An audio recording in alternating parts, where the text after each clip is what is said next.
For our first stop here in Waco, and please excuse all the construction noise, we're right off of I-35, and boy, they're doing a lot of work here.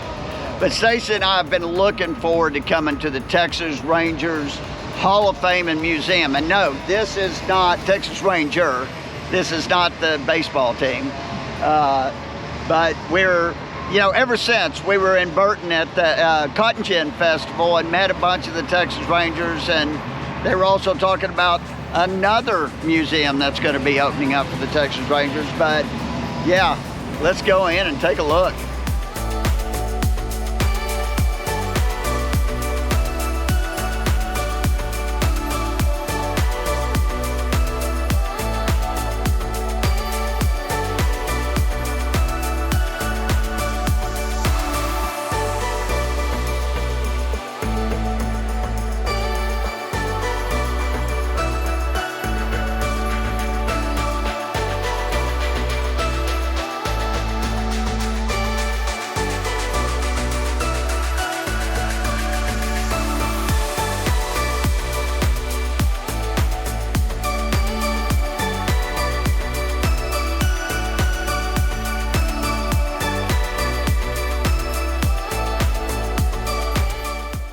Wow, that was incredible. I mean, that's a must-do as far as I'm concerned. Completely fascinating. We spent 3 hours, and we could have spent longer. There is so much. Oh my gosh. There's a movie inside that I believe might have been from the History Channel.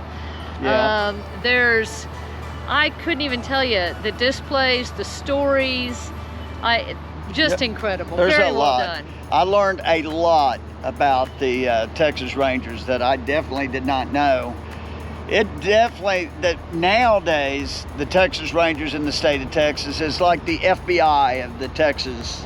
It is a very prestigious position. Oh, for sure. And they handle the very high-end cases today. You know, like if you have a kidnapping or something like that, or something that needs the top of the line, that's where the Texas Rangers come into play, is what it looks like to me. But the history, they take you through the entire history of the organization. Just fascinating. It was actually started by Stephen F. Austin when he first brought his original 300 colonists into Texas back in 1823. So a lot of history with the Texas Rangers. Yeah, before Texas was even formed. Yes, as a state, as a republic. As a republic. The Texas Rangers were here. So absolutely fascinating. If you enjoy history, if you are interested in law enforcement, this is... all of the above. Yeah, fascinating. Very, very interesting, and definitely worth a stop when you're in Waco. For sure. Oh, and on the same property here, right next to the museum, is a Waco Visitor Center where you can get more information on things to do around the area. So that's convenient. Yep, for sure. All right. Let's go. And it was so cool to find Milton Wright listed here. He was a Texas Ranger, later was our sheriff in Fort Bend County, Texas, when we had our house. Got to know him as a client and a friend. Super cool guy. And a heck of an accordion player.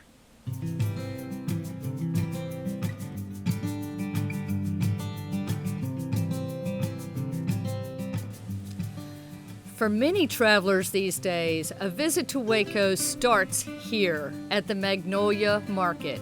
Chip and Joanna Gaines have done such a phenomenal job of revitalizing and re-energizing Waco, and it all starts with Magnolia. They began their Fixer Upper TV show back in 2013. It was one of the first reality home repair TV shows where they revitalized old homes in the area, and it's grown to this, a beautiful marketplace with shops, old buildings that they have moved here, like this beautiful restored church. And And they have Katy Ballpark here, a little wiffle ball park. It gives an ode to Katy Park, which was here. It was a minor league ballpark starting in 1905. The home plate for Katy Park is where the home plate for Katy Ballpark is today. You have the famous silos that you have to just come and see, and a great little food court area. Beautiful place to relax. By the way, free parking, free entry. They recycle, so you've got the water and aluminum cans. Great food. You gotta try the bakery. Oh my. Hats off to Chip and Joanna Gaines for all they've done for Waco.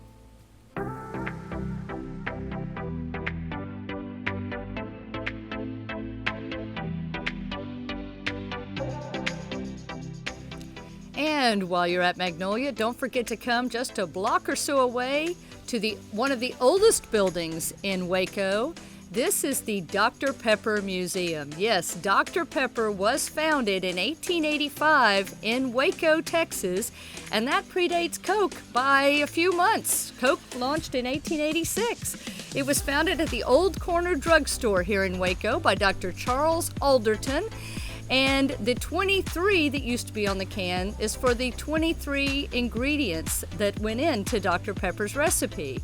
You can see old bottling equipment and how they walk through how they came, how they used to produce it.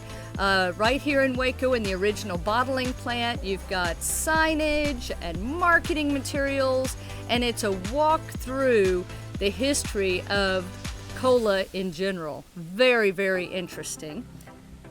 As part of your tour, you get a voucher for a free Dr. Pepper served in this building and their soda fountain, but also you've got additional displays in this building. Everything from a bottling example here, which was really fascinating to watch, because they also did 7-Up.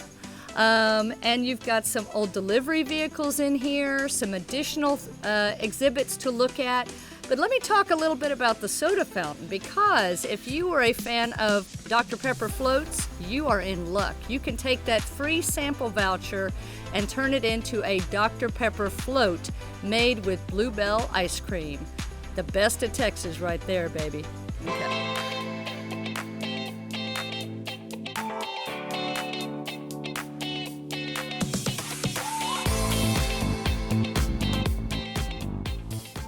And while we're talking about drinks here in Waco, we checked out Southern Roots Brewing Company, which is also in downtown Waco. This is a family business that serves great beer and phenomenal pizza. We absolutely loved it.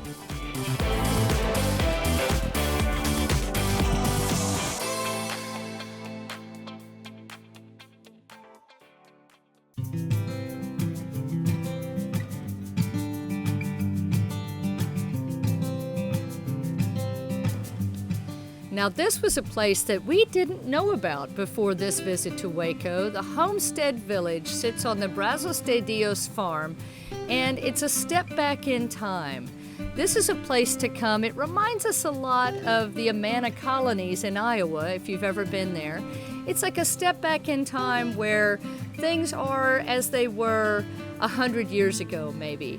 You can see craftsmen working on looms or grist mills or blacksmith or broom making, wood making, furniture making, what have you. But you can also take classes here to maybe learn some of those skills for yourself.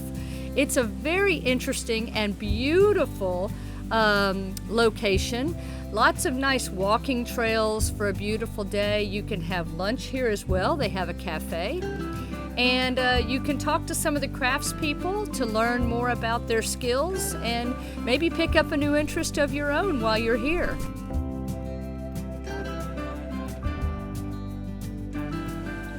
Beyond the craft side of it, I really enjoyed seeing the old buildings. A lot of the buildings here on this property are from the 18th and 19th century, and they're still in use today. The grist mill is a 250-year-old hand-hewn, timber-framed building. Look at this, guys. It was absolutely beautiful going into this building, hearing the sounds of the grist mill. Just an amazing experience, very immersive. which was really enjoyable.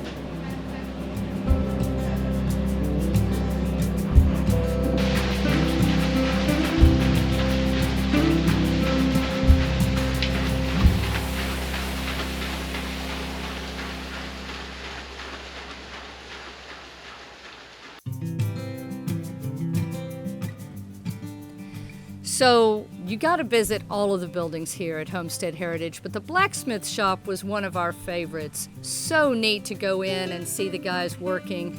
Really, really interesting. And you know, at the beginning of this, I said that it was like stepping back 100 years, but that's really not right. It's really like stepping back into the 18th or 19th century. It is just a fascinating, immersive experience, and it's just about anything you can possibly imagine is made here by hand, including pottery. Here's the loom area we were talking about, the fiber arts. And not only can you take classes here, but you can also shop in all of these buildings as well. So if there's something that you want to take home, you can.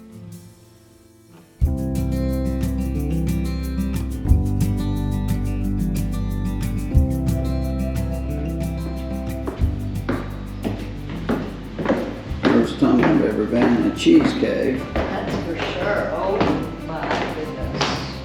Ooh.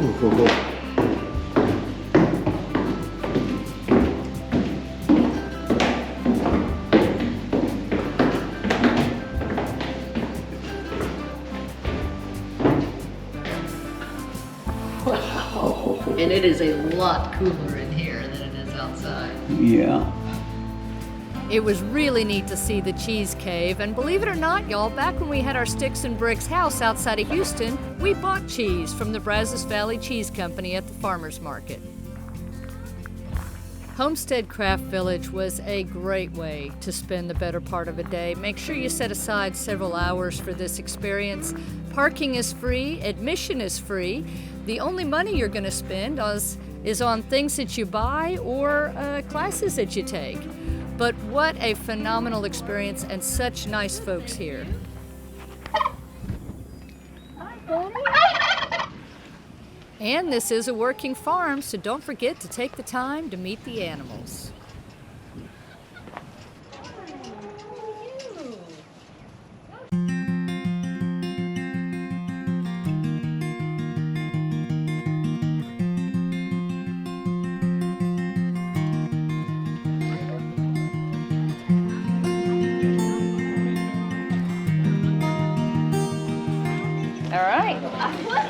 We've got our National Parks passport out.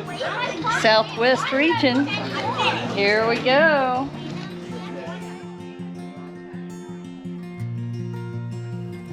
For a trip even further back in time, check out the Waco Mammoth National Monument. Back in 1978, a couple of men discovered a strange bone here in the area. They took it to Baylor University here in Waco, and they discovered that it was a Columbian mammoth bone from the Ice Age.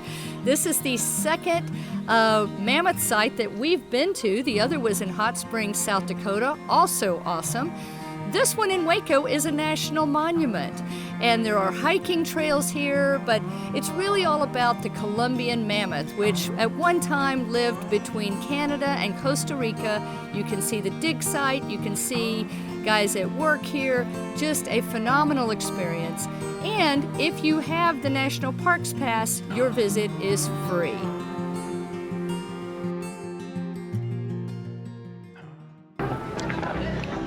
What a find. That's for sure. I mean, it's Good Friday, and by chance, I mean, really, we were looking for a place to eat lunch today here in Waco, and Stacy finds the Revival East End, Revival East End Eatery.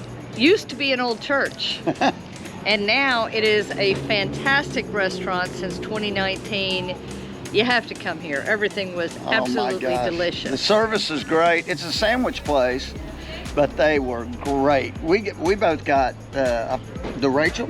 The Rachel. Mm-hmm. Yeah, and it was a roast beef sandwich. Oh, and the slaw, the broccoli slaw. Wow. Everything is really fresh. Yeah. Definitely recommend putting this on your list when you're in Waco. And the girls softball team from Sam Houston came in, the Cats, just by chance. I mean, yeah, go Cats. You can't go wrong with that. Thanks so much for watching. For links to everything we visited in this video and a lot more, because there's a lot in Waco, visit our website, rvamericayall.com. I'll put a link in the pinned comment. Until next time, y'all, safe travels. And happy camping. Bye.